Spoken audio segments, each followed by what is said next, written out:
Hey, Sleepy Sheepy here. Today we're going to be looking at a level 80 Crucible Knight cosplay. So we're going to be using a mix of strength and faith, as well as the Siluria's tree weapon and the Ordovis Greatsword.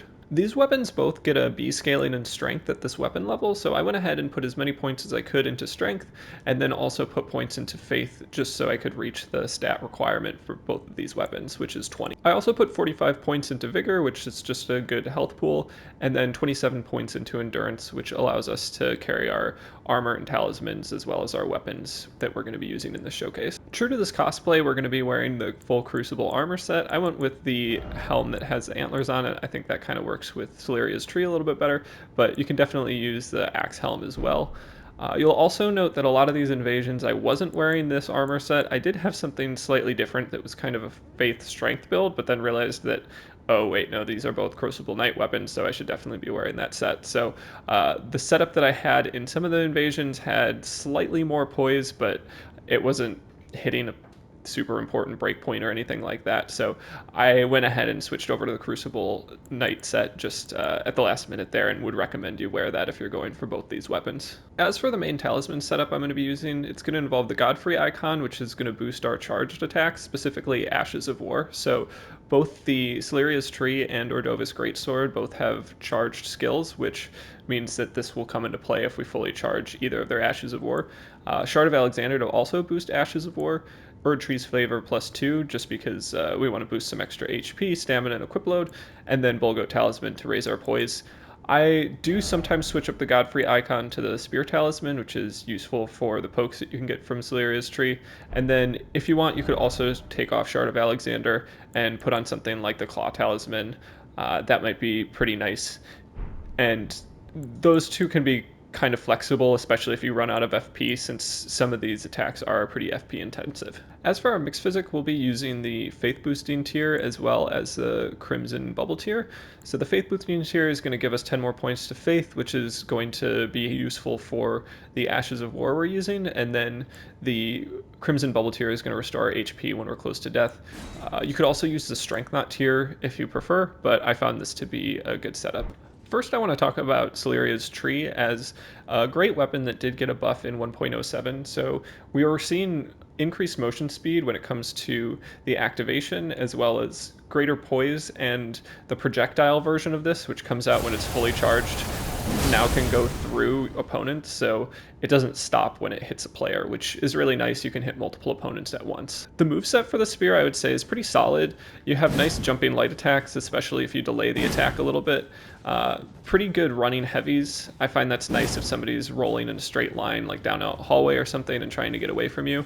And then a crouch poke, well, not a poke, a swipe, I should say, that comes out really quickly. So that can really surprise people. I think it comes out faster than a katana swing, and is really nice.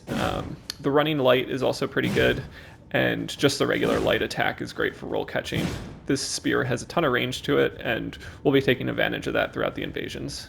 Ordovis' Greatsword also got a buff in patch 1.07, so that includes increased attack power, motion speed, and poise damage, increased poise during the casting, and then a reduced delay for any reactions you want to input after you use the Ash of War. So that's going to be really nice. This comes out real quick if you don't charge it at all, and if you do charge it, which can be nice, you're going to poise through everybody's attacks for the most part. So both are good options. This is really quick and does a fair amount of damage. It can be kind of a good way to catch your opponent off guard. And then the fully charged attack, if somebody's coming in for multiple attacks with a light weapon, you can poise through their attacks and get off the fully charged Ash of War. The moveset for the Greatsword is a little lackluster, I would say, and it comes out with the swings, which are not bad. I definitely like the crouching attack with the Greatsword. I think it can be good for roll catching, and the jumping heavy does a lot of damage, so if you want to pop on the Claw Talisman, that might be a good approach. But for the most part, I'm going to be using the Tree Spear as my main weapon, and then switching up to Ordovis' Greatsword just to take advantage of the Ash of War. That just about covers everything I wanted to say in terms of how we're setting up this build and the strategies we're going to employ when we use these different weapons. So let's go ahead and jump into the invasions. Alright, let's take a look at this first invasion, which is a 3v1 in some pretty narrow hallways, and I'm going to be using Siluria's Spear as a tool to kind of zone and take out a decent chunk of damage from my opponents in a couple different ways. So the Ash of War is one of those ways where you can see about half their health went away, and then just using it as a pressuring tool in narrow space like this, it kind of keeps them back and keeps them a little bit worried. And the amount of poise that you get, even though I didn't tank that fully, I was able to get much more damage off than my opponent there and take out a good chunk of their health. And I get it down to a 2v1 by guard breaking one of the opponents, which is also one of the nice things about the new patch, is that you're more likely to guard break your opponents than you were in the past. So here we just see two kind of misplays with stamina management for both of those phantoms, where they both end up getting guard broken, and then I get critical attacks on both of them. And then here we can see this person with the twin blade is getting a couple good hits in, but it's not enough poise damage to knock me out of the fully charged Ordovis Greatsword Ash of War. So I'm able to finish that host off and just utilize the Ashes of War of both of these weapons in all cases fully charged and win that invasion. And then here was just kind of a demonstration of how you can kind of sneak up on your opponents. Also, we did have another phantom that just had the exact same setup as I did, so I wanted to include it in the invasion highlights for that. But yeah, it's definitely a great way to sneak up on opponents and just get a large chunk of health out of the way. And if they don't have a decent amount of HP, they may go down in just that single shot. So I don't typically go for the hosts immediately, but I thought that was kind of the right opportunity to use that Ash of War, and it ended up being pretty useful. Next up, we have a 2v1 where the host has a Madness Spear, and then the Phantom is using Blade of Death, and that hits me and is pretty effective for knocking out about half my health. But I go for a free aim here with Siluria's Woe and manage to one-shot the Phantom, which does close to 900 damage, so it's definitely not something to mess around with. And then here you see I get 606 on the host with another fully charged Siluria's Woe. So the combination of the Shard of Alexander as well as the Godfrey icon just really make the fully charged attacks with this weapon very strong and kind of a force to be reckoned with. So that 2v1 was not so bad. This was a 2v1 where the Phantom died real quick, but then I ran around the map and their death wasn't that notable, so I went ahead and just clipped it off here with the kind of one-on-one that I ended up with the blue, just because it showcased how strong the Tree Spear is on one-on-one situations and how you can really take advantage of the range of the weapon to kind of keep up the pressure, especially in smaller space environments and when you have a host that's not doing too much. It's also worth noting the amount of poise damage you get. I'm able to stagger this blue with pretty much every hit, and it ends up being hugely helpful. They do get some hyper armor for their Ash of War, but I still get some chip damage in that, and with the host that's really not doing much, it's not so bad even when you have a Phantom that's not taking a ton of damage from each hit, and it's just not too much of an issue to eventually get the backstab for the finish. The host has ran up this ladder to avoid the PvE, which is, probably a good idea, but you should probably help your blue out, honestly. And so they try to go back down the ladder, but I end up getting a fully charged Siluria's Woe off, and that finishes off the host there. This next I would call a 2v2. I have some pretty solid backup from this cat, and it's pretty useful because the Phantom here has a decent amount of health. I do manage to get off a Siluria's Woe right here and get them very close to death, but it's not quite enough. So I kind of back up and regroup a little bit and go for the host for a second, but eventually I want to kind of get a backstab on this Phantom. It's maybe not the best idea to go for the backstab on that particular Ash of War. You can roll out of it fairly quickly, but if you do have the roll timing right, you are able to get backstabs on that. So it's depending on the amount of space that you have. I typically go for backstabs maybe more than I should. I think they're pretty rewarding in Elden Ring, and it's a little bit more consistent now than it was at the beginning of when this game came out. Well, a lot more consistent, I should say.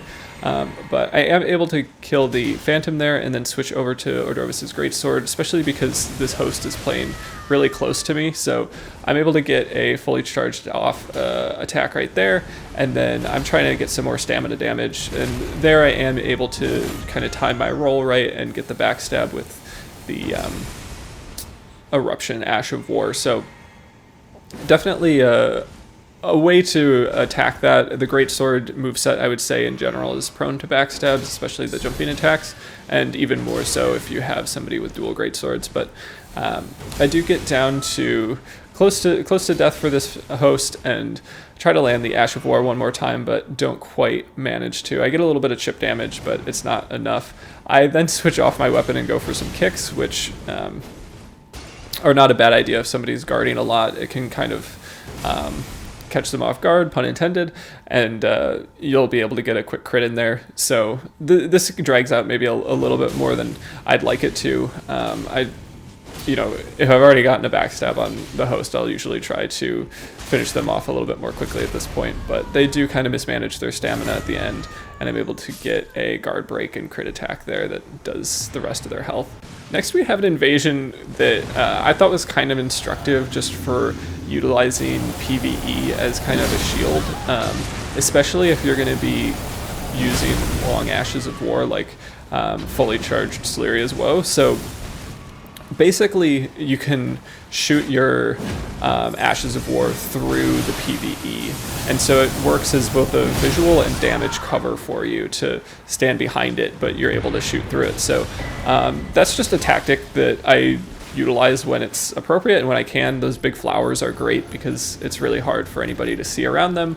They kind of absorb all the damage that's coming your way, and then you can send really powerful Ashes of War down a hallway and pretty easily dispose of your enemies. Next up we have this 2v1, which was also pretty instructive just in terms of the amount of poise negotiation you get with the Ash of War for Siluria's Woe. So here I'm able to get my Ash of War just slightly quicker out than their Ash of War, which is pretty nice, but then I kind of want to go for the Phantom. I'm able to avoid the majority of poise damage there from Azura's Comet, but I kind of hope that they go for it again and they end up going for it, so I go for my Ash of War as well. And you can see there that I didn't take that much damage and I was able to pretty much destroy them. So that was really effective. It is nice that you can trade with mages with that particular Ash of War. The poise that they added to it, I think, was a great addition and is one of the reasons why it's much more viable now than it was before. Next up we have a 2v1. This one is not too difficult. It involves some free aims with Siluria's Woe, which I just had a really good time using, and then also shows some of the utility when it comes to the crouch attack with the Tree Spear. So in that instance I was able to get off a nice combo there, kind of beat out the timing of their attack with the crouched attack. So I would say in instances where you know that they're going to continue to attack, or you think they're likely to continue to attack you, if you can use the neutral crouch attack with the Tree Spear, you're likely going to beat them to the punch, as long as they don't have something like daggers or thrusting swords. The crouch attack just comes out surprisingly quick, and I think it catches people off guard a lot.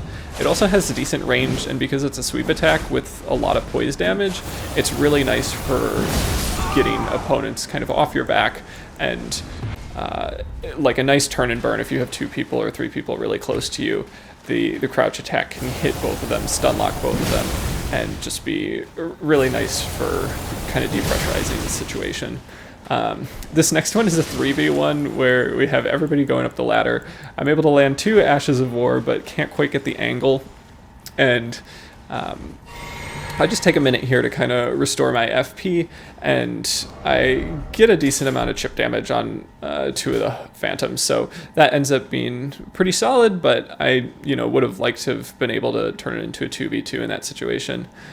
We do have 1 phantom that just kind of waits at the ladder, and this ends up not being the best play for them, so I'm able to get off the Ordovis Greatsword, fully charged Ash of War here, and then they get stuck in a corner, and I'm able to just kind of roll catch them to death. So that turns it into a 2v1, and it does take a while for me to catch back up to them, but I do manage to eventually use the Bloody Finger and find them. I'm also using Frost Pots more. I hadn't really used them too much, but because there's split damage for both of these weapons between Strength and Faith, I find lowering everybody's natural resistances is kind of nice. So if you can land the frost damage, which it usually does in pretty much 1 hit with those Frost Pots, you can get a little bit more damage in with kind of every attack that you have afterwards, and it's also a nice way to pretty much guarantee a stun lock. So I definitely like freezing pots. I think I'll probably be using them more, and they're just kind of fun, especially if you're free aiming them. It can be a good way to practice your free aims in general, and it has a pretty nice reward, especially if you're using weapons that have split damage. So you'll probably see me using them more often in the future, and I also started using the volcano pots as well, and I think those are really nice for zoning. You'll see me do that more in the future, but if you throw one at your feet, it can be kind of a nice way to get people to back off. The damage that they do isn't crazy, but I found, at least from a psychological perspective, people tend to want to avoid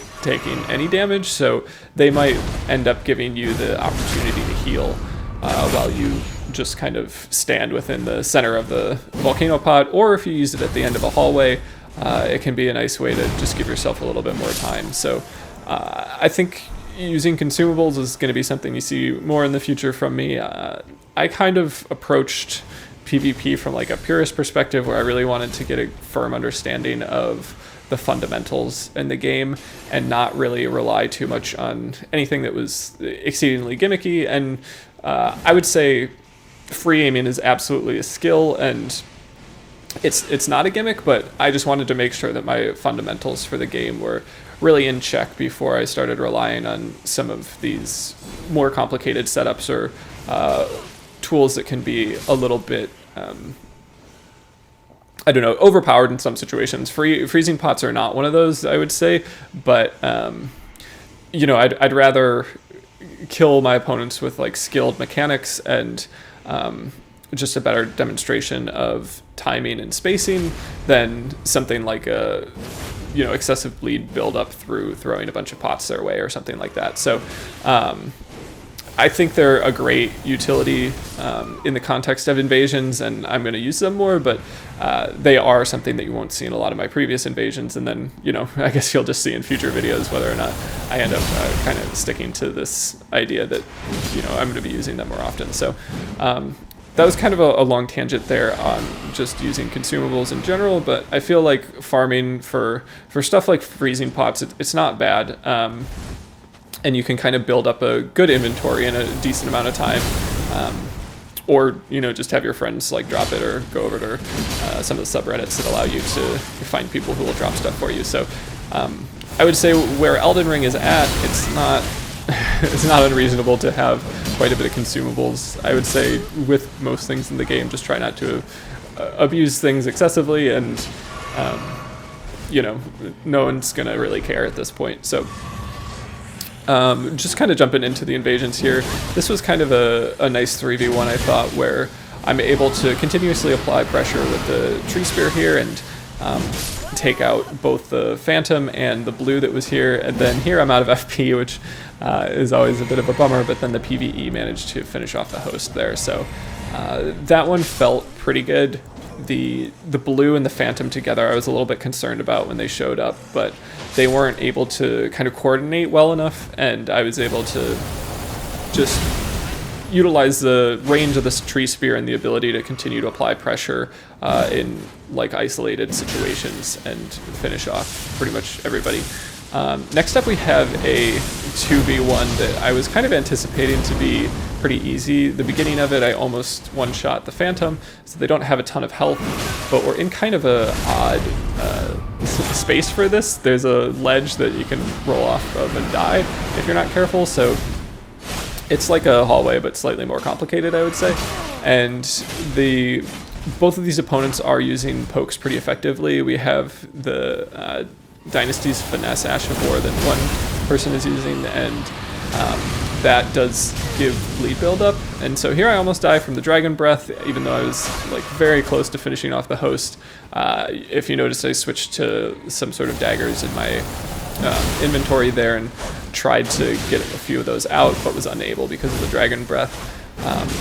And so here I'm just trying to continue to chip the Phantoms and maybe get a little space. At this point, I'm out of FP and don't have a ton of health, so I kind of roll into this small space, and I'm not totally sure where I'm going and where the outlets are, so I end up going back, and I think that might have been a dead end, so that was probably the right call. And then here you can see me using a volcano pot to just kind of get them to back off a little bit, and it ends up being fairly successful in that way. But ideally I would have had a little bit more space before throwing it, because I do end up taking a fair amount of damage in the process. I've also got a decent amount of blood build up here, so I'm trying to be aware of that. I don't really feel like I have enough space to grab a bolus, but that volcano pot does, end up helping me get a little bit more space again. And now I've got pretty much full HP and FP, and I want to go for some poise trades with Ordovis Greatsword. So that ends up being a pretty good play. It's able to one-shot the Phantom,